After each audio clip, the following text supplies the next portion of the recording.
Bab 1555. Merebut keberuntungan. Setelah ditelan oleh celah ruang angkasa, Zhou Yu sepenuhnya memasuki ruang hampa. Begitu masuk, Zhou Yu merasakan gelombang energi yang sangat kacau dari sekelilingnya. Gelombang energi yang mengerikan ini, bahkan seorang seniman bela diri tingkat kaisar biasa pun akan langsung terbunuh saat bersentuhan dengannya. Untungnya, Zhou Yu telah mengaktifkan kekuatan tubuhnya pada puncak alam peleburan darah. Oleh karena itu, energi-energi kacau ini tidak dapat memengaruhi Zhou Yu dalam waktu singkat. Namun, seiring berjalannya waktu, Zhou Yu masih merasakan berbagai bentuk penindasan dan penderitaan. Tidak dapat dipungkiri bahwa kemampuan ahli alam leluhur untuk mengendalikan kekuatan spasial sungguh menakutkan. Jika mengingat masa lalu, ketika berhadapan dengan Kaisar Iblis Jurang Hitam dan Jiansu, mereka tidak menunjukkan kemampuan yang serupa. Tampaknya mereka mengalami cedera yang terlalu parah untuk menggunakannya. Saat Zhou Yu sedang melamun, sebuah suara terkejut terdengar. "Kamu, Nak, ternyata bisa mengabaikan turbulensi spasial ini. Kamu memang tidak sederhana." Suara tetua ketujuh bergema di telinga Zhou Yu. "Namun, saya ingin melihat seberapa lama Anda bisa bertahan." Saat dia berbicara, tiba-tiba, dari kekacauan ruang angkasa yang bergejolak, gelombang energi yang hampir tak terlihat langsung melesat ke arah Zhou Yu. Saat Zhou Yu menyadarinya, gelombang energi itu telah sampai padanya. Dalam keadaan panik, Zhou Yu langsung melayangkan pukulan. Bam! Disertai dengan benturan yang mengerikan. Tubuh Zhou Yu terlempar ke belakang. Wajahnya langsung pucat, dan darah menetes dari sudut mulutnya. Melihat hal ini, cemoohan tetua ketujuh kembali terdengar. "Jadi, kamu mengandalkan kekuatan tubuh. Aku tidak menyangka kau, seorang seniman bela diri dari dunia fana, bisa menyempurnakan tubuh hingga sejauh ini. Sepertinya kau memang menyimpan banyak rahasia. Sungguh, surga tersenyum padaku, memberikan kesempatan yang begitu besar kepadaku." Hahaha. Kegembiraan tetua ketujuh sangat terasa meskipun Zhou Yu tidak bisa melihat wajahnya. Karena teknik pemurnian tubuh yang begitu ampuh seperti itu jarang ditemukan bahkan di antara sekte-sekte tersembunyi. Pavilion obat iblis miliknya, sekuat apapun, tidak memiliki teknik pemurnian tubuh yang begitu hebat. Sekte-sekte lain tidak perlu disebutkan. Dipadukan dengan teknik petir yang misterius. Tetua ketujuh telah memutuskan untuk menangkap Zhou Yu dengan segala cara. Untuk mengungkap semua rahasia tersembunyinya. Mungkin, ini akan menjadi kesempatan terbesar dalam hidupnya. Mendengar itu, tetua ketujuh menjadi semakin histeris. Dia segera memanipulasi ruang lagi, menyebabkan beberapa turbulensi spasial muncul secara bersamaan, menyerang Zhou Yu dari segala arah. "Nak, matilah untukku." Tetua ketujuh tertawa terbahak-bahak. Melihat pemandangan ini, ekspresi Zhou Yu berubah menjadi sangat muram. Namun, dia tidak panik. Dia menyentuh cincin penyimpanan itu, dan sesaat kemudian, sebuah tripod tembaga kecil muncul di tangannya. Zhou Yu segera menyalurkan truyuan ke dalamnya, dan tripod roh hijau langsung memancarkan cahaya hijau giok, menyelimuti Zhou Yu di dalamnya. Sesaat kemudian, turbulensi spasial yang mengerikan itu menghantam layar cahaya hijau giok. Hanya terdengar serangkaian suara yang teredam. Semua turbulensi spasial terhalang oleh layar cahaya hijau dari tripod roh hijau. Tidak membahayakan Zhou Yu. Menyaksikan hal ini, Zhou Yu sangat gembira. Sejak Mo Xiaoxing memberinya tripod roh hijau, dia selalu mempelajarinya setiap kali ada waktu luang. Tripod roh hijau ini tidak hanya dapat memurnikan berbagai ki iblis jahat tetapi juga memiliki kemampuan pertahanan yang tangguh. Dan apa yang dilakukan Zhou Yu saat ini persis merupakan kemampuan bertahan dari tripod roh hijau. Melihat Zhou Yu mengeluarkan tripod kecil untuk menghalangi turbulensi spasialnya, tetua ketujuh awalnya terkejut, lalu kembali menunjukkan ekspresi gembira. "Bahkan ada harta karun. Nak, kau benar-benar mengejutkanku. Mungkinkah kau adalah orang pilihan era ini?" Istilah, tokoh pilihan era ini, sebenarnya adalah istilah umum. Siapapun yang memahami dunia seni bela diri tahu bahwa kira-kira setiap 2 hingga 300 tahun, satu atau beberapa jenius seni bela diri yang sangat berbakat akan muncul, dan pada akhirnya tumbuh menjadi salah satu tokoh terkuat di era tersebut. Seperti Dewa Yan dari 300 tahun yang lalu. Saat ini, dia telah menjadi kekuatan yang sangat besar. Bahkan 10 Raja Ilahi Agung pun tidak mampu menundukkannya. Dia bisa dengan mudah disebut sebagai orang pilihan di era 300 tahun yang lalu. Siapapun yang dianggap sebagai orang pilihan di era tersebut, hidup mereka ditakdirkan untuk keberuntungan besar. Orang biasa sama sekali tidak bisa menyaingi mereka. Namun, sebaliknya, jika seseorang dapat membunuh mereka sebelum mereka sepenuhnya dewasa, mungkin saja dapat merebut kekayaan mereka. Bagi banyak orang dari generasi yang lebih tua, ini adalah godaan yang sangat besar.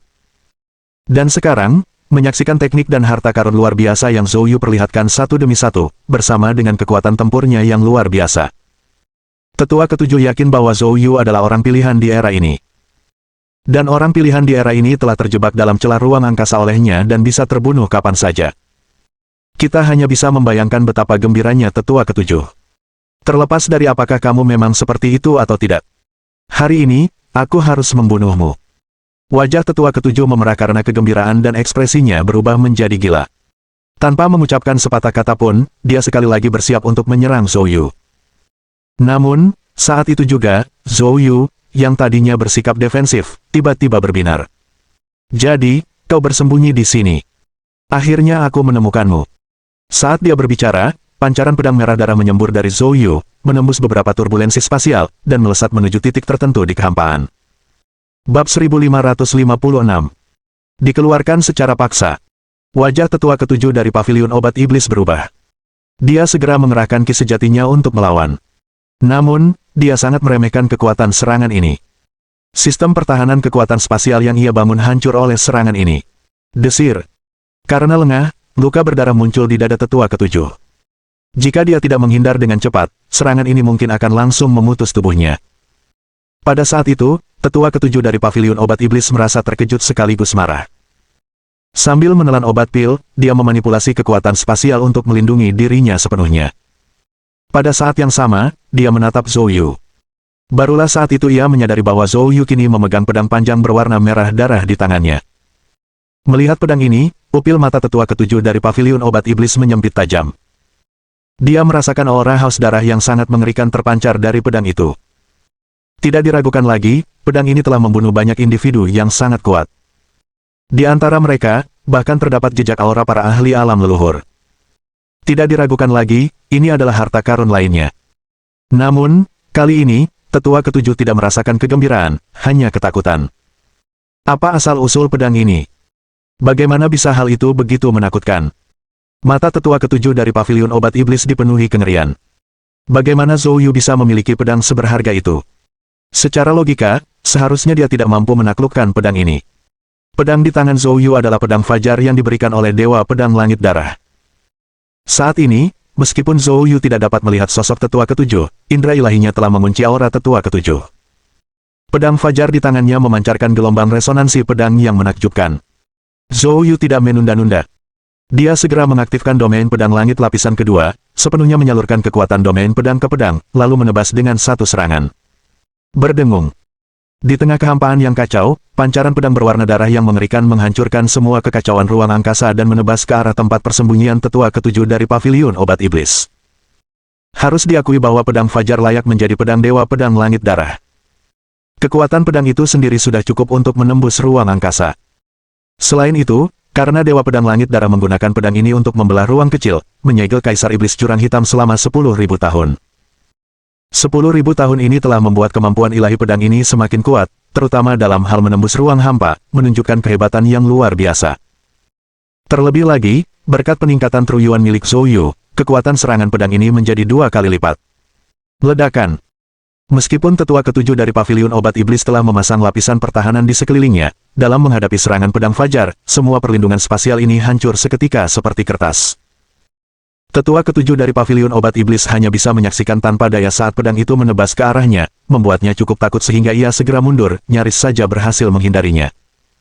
Setelah menghindar, tetua ketujuh dari paviliun obat iblis sangat marah hingga hampir memuntahkan darah.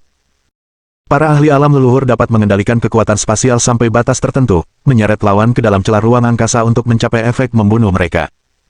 Namun, begitu berada di dalam celah ruang angkasa, dia sendiri juga sangat terbatas. Karena gaya spasial yang kacau membuat banyak metodenya tidak dapat digunakan. Jika dia tidak dapat membunuh lawannya dalam waktu singkat, dia sendiri akan sangat menderita.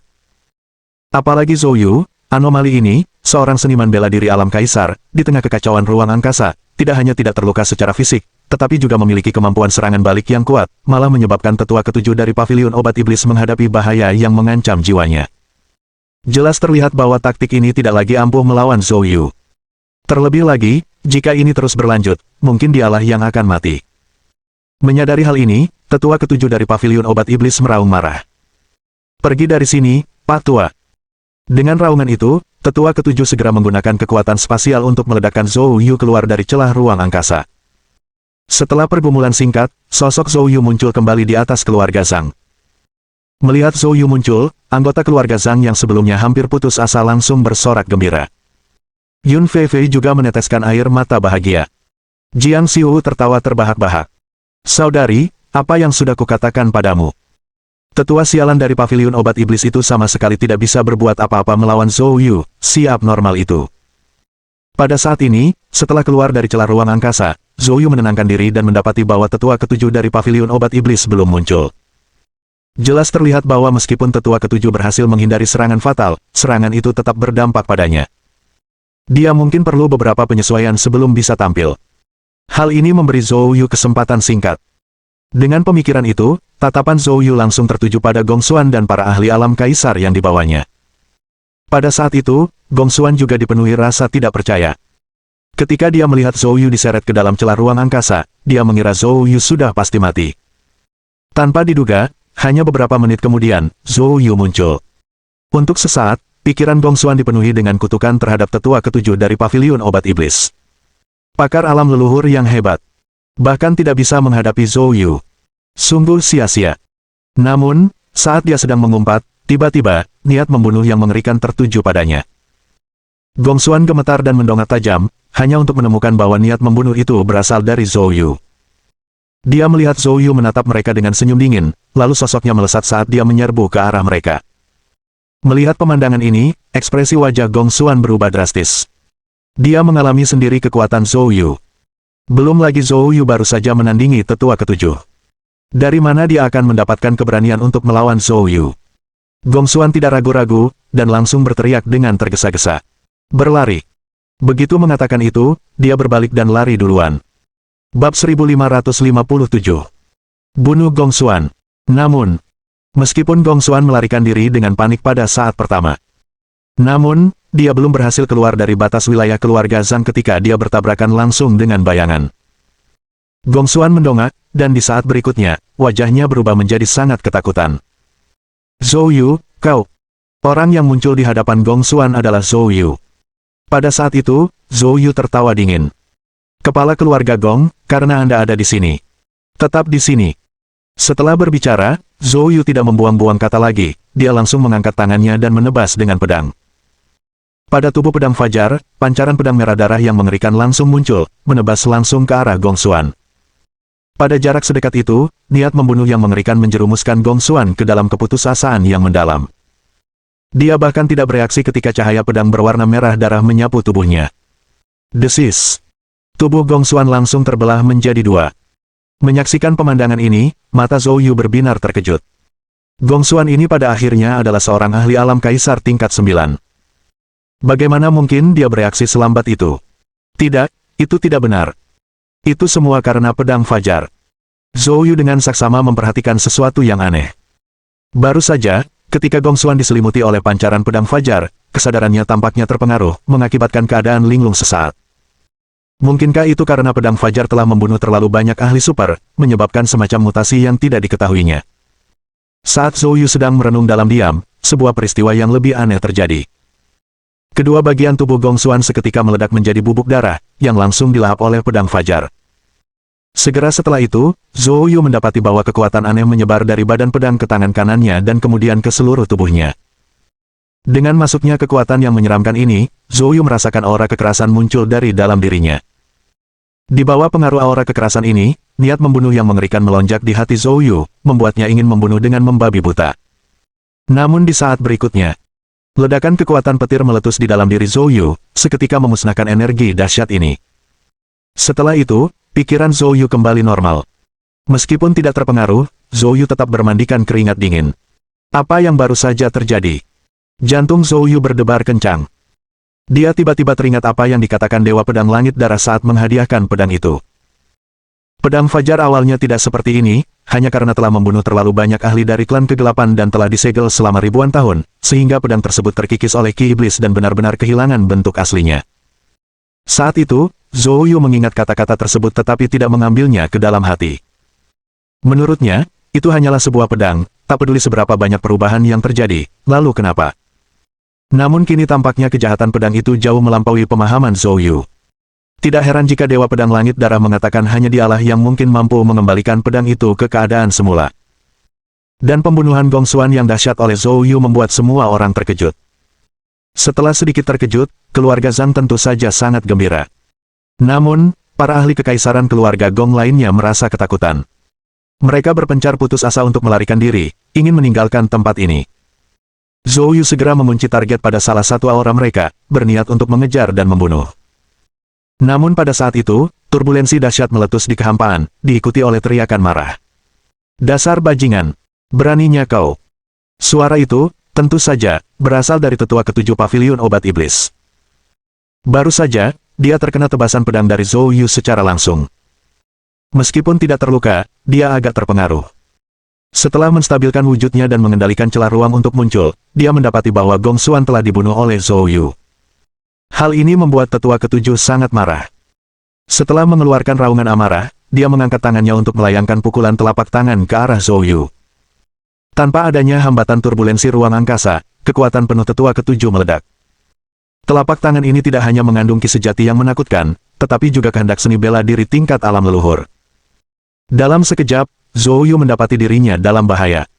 Zhou Yu tidak lagi mampu mengejar wilayah kekaisaran keluarga Gong.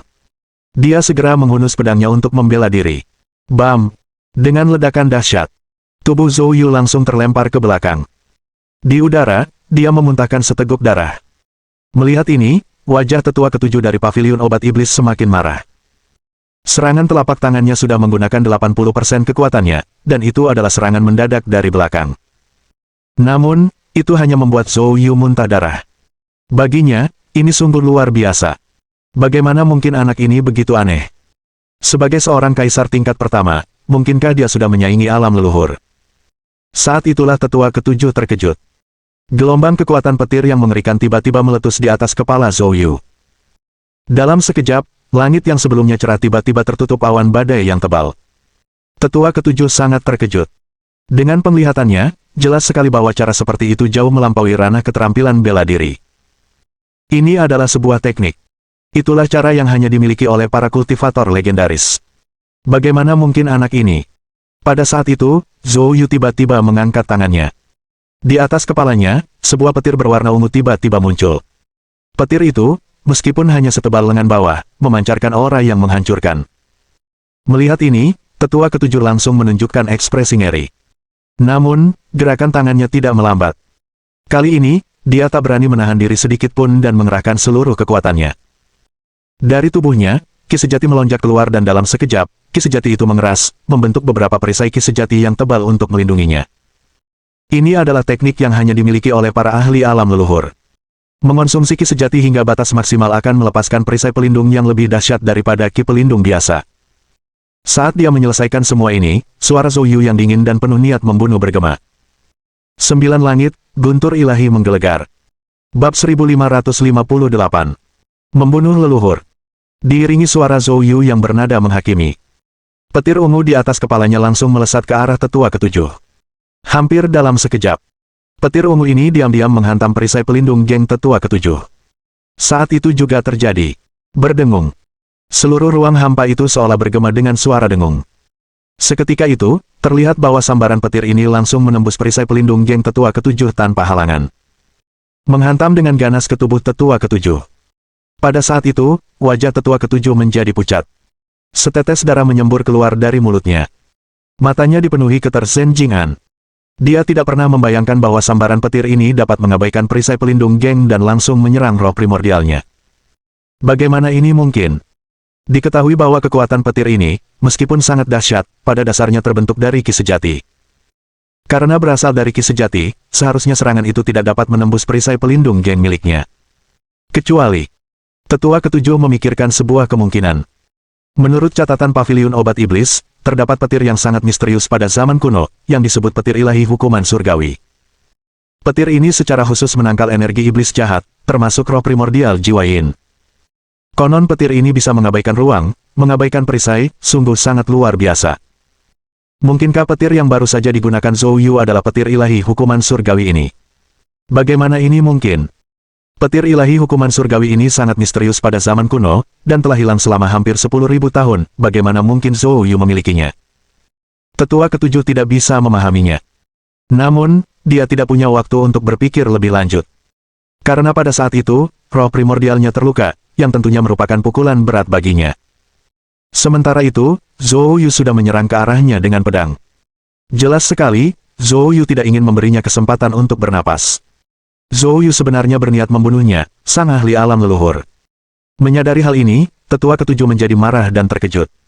Mengabaikan segalanya, dia mengerahkan sepenuhnya ki sejatinya, menghadapi serangan pedang Zhou Yu. Bang!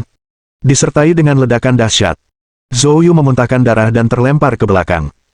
Lagi pula, tetua ketujuh ini adalah seorang ahli alam leluhur, meskipun roh primordialnya terluka, dia tetap menakutkan saat berjuang untuk hidupnya. Namun, tetua ketujuh juga tidak dalam kondisi baik. Dia memuntahkan seteguk besar darah lagi, ekspresinya menjadi sangat lesu. Serangan ini menyebabkan keduanya mengalami luka parah. Namun, Zhou Yu bertingkah seperti orang gila, seolah-olah bukan dia yang terluka. Begitu ia menstabilkan tubuhnya, ia melancarkan serangan pedang lainnya ke arah tetua ketujuh. Tetua ketujuh, yang tak berdaya, sekali lagi harus menghadapi pedang Zhou Yu dengan segenap kekuatannya. Keduanya terlibat dalam pertempuran jarak dekat yang sengit. Dalam sekejap mata, mereka saling bertukar lebih dari selusin ronde tembakan. Setelah ronde-ronde tersebut, wajah tetua ketujuh berubah dari amarah menjadi ketakutan yang mendalam. Zhou Yu bagaikan binatang buas yang mengamuk, tanpa henti menyerangnya. Tetua ketujuh memang semakin melemah akibat serangan gencar Zhou Yu, dan luka-lukanya semakin parah. Namun Zhou Yu sendiri juga dipenuhi luka, berlumuran darah, dan babak belur. Nak! Kau gila ya? Apakah kamu ingin mati bersamaku? Tetua ketujuh berteriak putus asa. Namun, Zhou Yu tetap tidak terpengaruh. Matanya dipenuhi dengan niat membunuh yang dingin. Meskipun dia tampak sengsara, sebenarnya dia terus-menerus menyalurkan inti sejati Yimu, menyembuhkan luka-luka internalnya. Untuk saat ini, dia masih bisa terus bertahan. Sebaliknya, aura tetua ketujuh melemah, jelas terlihat kesulitan untuk mempertahankan dirinya. Setelah melukai seorang ahli alam leluhur dengan parah, Zhou Yu tentu saja tidak ingin dia pergi hidup-hidup. Jadi, meskipun itu mengorbankan separuh hidupnya, selama dia bisa membunuh tetua ketujuh di sini, itu akan sepadan. Dengan berpegangan pada pemikiran ini, Zhou Yu melanjutkan serangannya tanpa henti. Memang, di bawah strategi putus asa Zhou Yu yang saling membalas luka, tetua ketujuh akhirnya tidak mampu bertahan. Memanfaatkan celah yang dibuka oleh tetua ketujuh, Zhou Yu tanpa ampun menebas ke depan dengan pedangnya. Retakan. Lengan tetua ketujuh, beserta separuh bahunya, terputus oleh pedang itu. Zhou Yu, kau terkutuk. Tetua ketujuh mengeluarkan jeritan yang menyedihkan. Akhirnya, dia merasa takut. Dia tahu bahwa jika dia terus melawan Zhou Yu seperti ini, dia pasti akan mati. Setelah menyadari hal itu, tetua ketujuh menatap Zhou Yu dengan penuh kebencian. Nak, tunggu saja, paviliun obat iblis tidak akan membiarkanmu lolos begitu saja. Setelah mengatakan itu, tetua ketujuh berbalik dan melarikan diri. Dengan mengerahkan seluruh kekuatannya, dia langsung membuka celah ruang angkasa, lalu melangkah masuk ke dalamnya. Melihat ini, Zhou Yu segera melayang ke udara, menggunakan jurus gunung dan sungai untuk mengejarnya. Namun, sesaat kemudian, sosok tetua ketujuh menghilang, dan celah ruang angkasa tertutup. Tak lama kemudian, suara tetua ketujuh bergema. Nak, meskipun kemampuanmu mengesankan, jika aku ingin pergi, kau tidak bisa menghentikanku. Tunggu saja, aku pasti akan datang mencarimu, lain kali akan menjadi malapeta kamu. Mendengar itu, Zhou Yu menyipitkan matanya. Di dalam dirinya, kekuatan petir berkobar hebat, sebelum dia meninju ke arah depan. Ledakan, tinju pemecah langit. Diiringi raungan ini, kekuatan tinju yang dahsyat berubah menjadi kilatan cahaya petir, menyatu ke dalam kehampaan. Momen berikutnya. Terdengar jeritan melengking yang menunjukkan keterkejutan dan kemarahan. Bagaimana mungkin kau? Sebelum suara itu selesai, suara itu tiba-tiba berhenti. Seketika itu juga, sebuah gelombang muncul di kehampaan tidak jauh dari sana, dan kemudian sesosok mayat jatuh dari gelombang tersebut. Mendarat dengan keras di tanah. Itu adalah mayat tetua ketujuh. Bab 1559. Diracuni. Melihat pemandangan ini, semua orang terkejut. Tetua ketujuh dari paviliun obat iblis, seorang seniman bela diri alam leluhur yang terhormat. Seperti sosok ilahi yang menjulang tinggi di atas, namun benar-benar mati tepat di depan mata mereka. Semua ini membuat semua orang merasa seolah-olah mereka sedang bermimpi. Setelah sesaat terkejut, orang-orang dari keluarga Zhang langsung meluapkan pujian mereka. Terutama Zhang Tingfang. Ketika dia memutuskan untuk menjilat pemuda ini, dia bertaruh bahwa pemuda ini akan menjadi tokoh terkemuka di dunia seni bela diri. Namun di luar dugaan, pemuda ini sekarang mampu membunuh seorang ahli alam leluhur. Jika diberi waktu beberapa tahun lagi, siapa tahu seberapa tinggi ia akan berkembang. Menjadi sangat menakutkan. Zhang Tingfang gemetar karena kegembiraan. Pada saat ini, Yun Feifei juga dipenuhi kegembiraan. Dia berlari ke sisi Zhou Yu, menatap Zhou Yu dengan gugup. Zhou Yu, apakah kamu baik-baik saja? Saat ini, Zhou Yu masih berlumuran darah, tampak sangat mengerikan. Namun, kenyataannya, luka-luka di dalam tubuhnya telah pulih lebih dari setengahnya berkat inti sejati ilmu. Zhou Yu tersenyum tipis, tepat sebelum berbicara. Tiba-tiba, cahaya muncul dari dalam tubuh tetua ketujuh yang telah jatuh itu. Kemudian, tanpa diduga, benda itu melesat ke arah Zhou Yu. Zhou Yu berada tepat di sebelah mayat tetua ketujuh. Cahaya itu muncul terlalu tiba-tiba dan tanpa aura yang terdeteksi, sehingga sulit untuk dilihat dengan jelas bahkan dengan mata telanjang. Saat Zhou Yu bereaksi, cahaya itu telah memasuki tubuhnya. Begitu cahaya itu masuk, ia langsung menuju ke dantiannya. Ekspresi wajah Zhou Yu berubah drastis, dan dia segera mengerahkan Yuan sejati untuk bertahan. Namun, cahaya itu sama sekali mengabaikan Tru Yuan dan langsung masuk ke dantiannya. Hal ini membuat wajah Zhou Yu menjadi sangat muram. Dantian adalah salah satu tempat terpenting di tubuh, jika terjadi kesalahan, dampaknya akan sangat buruk. Namun, dia tidak punya waktu untuk menghentikannya sekarang. Cahaya itu, yang tadinya berada di dantian, tiba-tiba meledak dengan kekuatan aneh, seketika menyelimuti dantiannya sepenuhnya. Sesaat kemudian, Zhou Yu kehilangan kesadaran akan dantiannya. Setelah merasakan pemandangan ini, Zhou Yu sangat terkejut dan segera mencoba mengaktifkan inti emas, hanya untuk menemukan bahwa dia tidak dapat mengendalikan bukan hanya inti emas tetapi bahkan Yuan sejati. Benda apakah ini? Zhou Yu tampak ketakutan. Melihat ekspresi Zhou Yu yang tidak normal, Yun Feifei buru-buru bertanya. Zhou Yu, ada apa? Zhou Yu baru saja akan berbicara ketika tiba-tiba gelombang ancaman maut menghampirinya. Wajah Zhou Yu berubah drastis, dan tanpa mengucapkan sepatah kata pun, dia langsung menerjang, meraih Yun Feifei dan menghindar ke samping. Namun tepat saat dia memeluk Yun Feifei, serangan mengerikan diam-diam menerobos kehampaan dan datang dengan gemuruh. Pada saat ini, dantian Zhou Yu baru saja disegel oleh cahaya aneh itu, membuat kultivasi jalur pemurnian Qi-nya benar-benar sia-sia. Dalam sepersekian detik itu, Zhou Yu hanya bisa menggunakan punggungnya untuk melawan dengan paksa. Bam! Dengan suara dentuman keras, Zhou Yu memuntahkan seteguk besar darah, mencengkeram Yun Feifei, dan terlempar mendatar. Pemandangan ini membuat semua orang terkejut. Karena sebelum tetua ketujuh dari paviliun obat iblis meninggal, semua master keluarga Gong telah melarikan diri, kecuali Gong Xuan. Dan begitu sesepuh ketujuh meninggal, ketegangan semua orang mereda. Termasuk Zhou Yu sendiri. Tidak ada yang menyangka bahwa ketika semua orang sedang santai, seseorang akan diam-diam melancarkan serangan. Selain itu, dengan satu serangan, ia melukai Zhou Yu dengan parah dan membuatnya terpental. Setelah terdiam sejenak, Zhang Tingfang dan yang lainnya langsung bereaksi. Dalam sekejap, 7 atau 8 ahli alam kaisar menyerang secara bersamaan, menyerbu penyerang Zhou Yu. Namun, di tengah serangan sengit keluarga Zhang, sebuah segel besar berwarna tanah muncul di udara. Sungguh luar biasa, hal itu berhasil memblokir semua serangan keluarga Zhang. Melihat stempel berwarna tanah ini, Zhou Yu menyipitkan matanya. Yu Fengtian. Begitu kata-kata Zhou Yu selesai terucap, sesosok muncul dari balik segel berwarna tanah. Itu adalah Yu Fengtian. Dalam harta karun rahasia langit darah, karena dia dan Yu Fengtian bekerja sama melawan Kaisar Iblis Jurang Hitam, Zhou Yu tidak mempersulit Yu Fengtian dan membiarkannya pergi. Namun setelah meninggalkan harta karun rahasia langit darah, Yu Fengtian menghilang sepenuhnya. Diyakini bahwa Yu Fengtian telah pergi. Namun secara tak terduga, pada saat kritis ini, dia muncul dan menyerang Zhou Yu. Wajah Zhou Yu kini sangat pucat, darah masih mengalir dari mulutnya, seluruh tubuhnya, auranya menjadi tak bernyawa. Yu Fengtian sama sekali mengabaikan orang lain, tersenyum mengejek ke arah Zhou Yu dan berkata, Zhou Yu, tak kusangka akan bertemu lagi secepat ini. Zhou Yu berkata dengan muram. Yu Fengtian, kamu bersembunyi cukup dalam.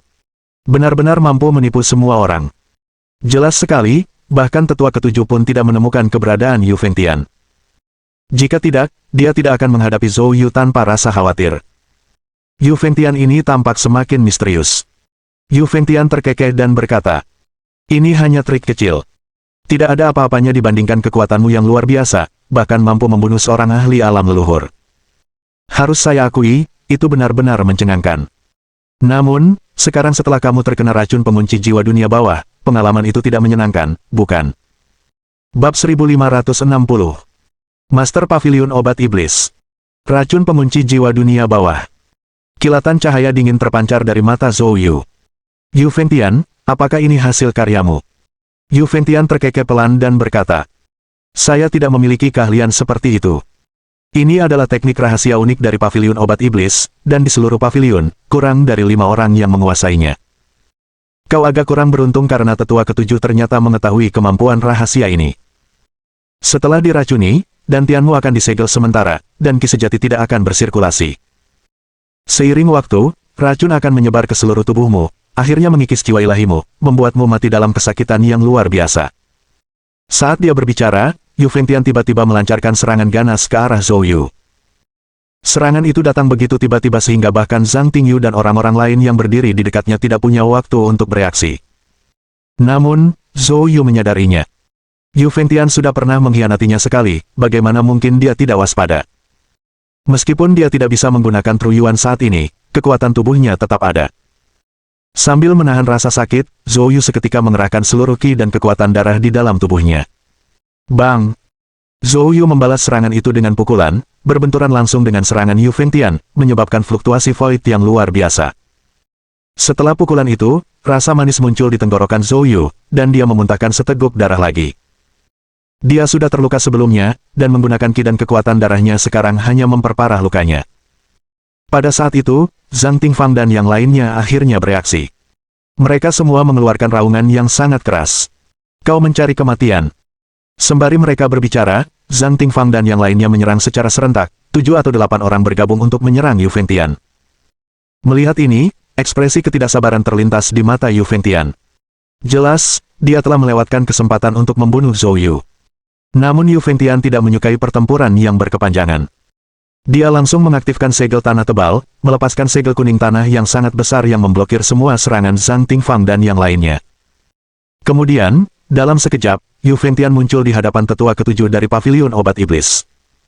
Dengan gerakan cepat menembus ruang, dia langsung merebut cincin penyimpanan dari jari tetua ketujuh. Melihat pemandangan ini, kilatan dingin muncul di mata Zhou Yu. Dia menyadari bahwa Yu Fengtian tidak mengincarnya. Itu untuk cincin penyimpanan di tangan tetua ketujuh Pavilion Obat Iblis. Sampai-sampai Yu Fengtian sampai melakukan hal sejauh itu, pasti ada sesuatu yang mencurigakan di dalam cincin tersebut.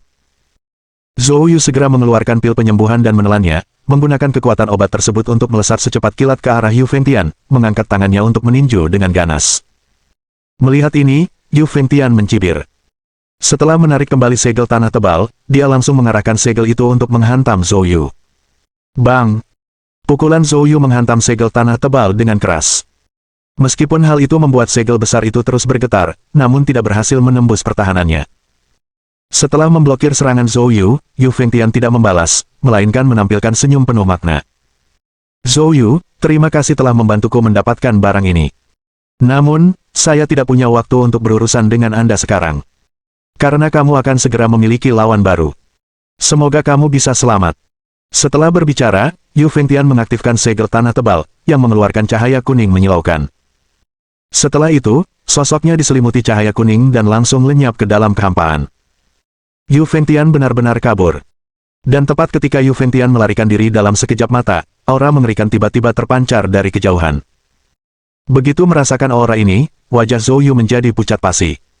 Karena aura ini bahkan lebih menakutkan daripada aura tetua ketujuh sebelumnya. Selain itu, aura tersebut memiliki beberapa karakteristik yang mirip dengan aura tetua ketujuh. Zhou Yu langsung menyadari bahwa seorang ahli dari Pavilion Obat Iblis telah tiba. Seorang ahli yang bahkan lebih tangguh daripada tetua ketujuh. Pada saat itu, Zhang Tingfang dan yang lainnya juga merasa khawatir dengan kehadiran yang tiba-tiba dan menakutkan itu, menunjukkan ekspresi ngeri sambil menatap langit di kejauhan. Namun, tidak ada sosok yang terlihat. Namun, tepat saat itu, di atas Zhou Yu dan yang lainnya, kekuatan langit dan bumi tiba-tiba bergejolak hebat. Tak lama kemudian, sebuah suara yang menggugah jiwa bergema di kediaman keluarga Zhang. "Nak, berani-beraninya kau membunuh seseorang dari Pavilion Obat Iblis. Saat kata-kata itu terucap, mereka melihat kekuatan langit dan bumi yang dahsyat di angkasa tiba-tiba menyatu, berubah menjadi telapak tangan raksasa yang menghantam Zhou Yu dengan ganas. Kekuatan serangan ini sangatlah dahsyat. Bahkan wujud asli tetua ketujuh pun belum pernah melepaskan serangan yang begitu mengerikan. Jelas sekali, orang yang menyerang sekarang memiliki tingkat kultivasi yang jauh di atas tetua ketujuh. Selain itu, Zhou Yu merasakan aura manik dao hukum surgawi dari serangan ini. Orang yang menyerang itu adalah seorang master sejati dari alam leluhur. Dalam serangan ini, apalagi Zhou Yu dalam kondisinya saat ini, bahkan jika dia tidak diracuni, sembuh total, dan dalam kondisi prima, dia tidak akan mampu menahannya. Namun, Zhou Yu tidak berniat menunggu kematian. Secercah kegilaan muncul di matanya. Dia langsung memutuskan untuk bertarung mati-matian. Namun tepat saat itu, fluktuasi spasial intens lainnya terjadi. Disertai dengan teguran yang dingin. Kepala Paviliun Obat Iblis, Anda telah melampaui batas. Berani berurusan langsung dengan adik magang junior saya. Itu suara Mo Xiaoxing. Zhou Yu langsung mengenalinya. Begitu suara Mo Xiaoxing berakhir, sebuah teratai hijau melayang keluar dari kehampaan. Benda itu tampak bergerak perlahan, namun seketika tiba di atas kepala Zhou Yu. Dengan teratai hijau yang memancarkan cahaya hijau, tangan raksasa yang menakutkan itu langsung hancur berkeping-keping. Sungguh tak terduga bahwa yang menyerang dari jarak jauh adalah ketua Paviliun Pengobatan Iblis. Jika bukan karena intervensi tepat waktu dari Mo Xiaoxing, Zhou Yu benar-benar akan berada dalam bahaya kali ini. Sebuah suara penuh amarah bergema dari kehampaan. Mo Xiaoxing, kau berani menghentikanku. Mencari kematian. Mohon dukungan dari omom ante-ante sekalian, buat subscribe atau sharekan novel Mimin ke Facebook kalian, agar channel Mimin bisa terus berkembang. Dengan begitu, Mimin bisa lebih semangat untuk up novel seru lain ke depannya. Buat teman-teman yang sudah subscribe dan sharekan novel Mimin, Mimin ucapkan terima kasih sebanyak-banyaknya. Sekiranya teman-teman menghadapi masalah video diputar dalam bahasa Inggris, coba tukar kepada bahasa Indonesia original melalui cara ini. Semasa mendengarkan, pencet tombol setting di atas kanan video, pilih audio track dan tukar bahasa.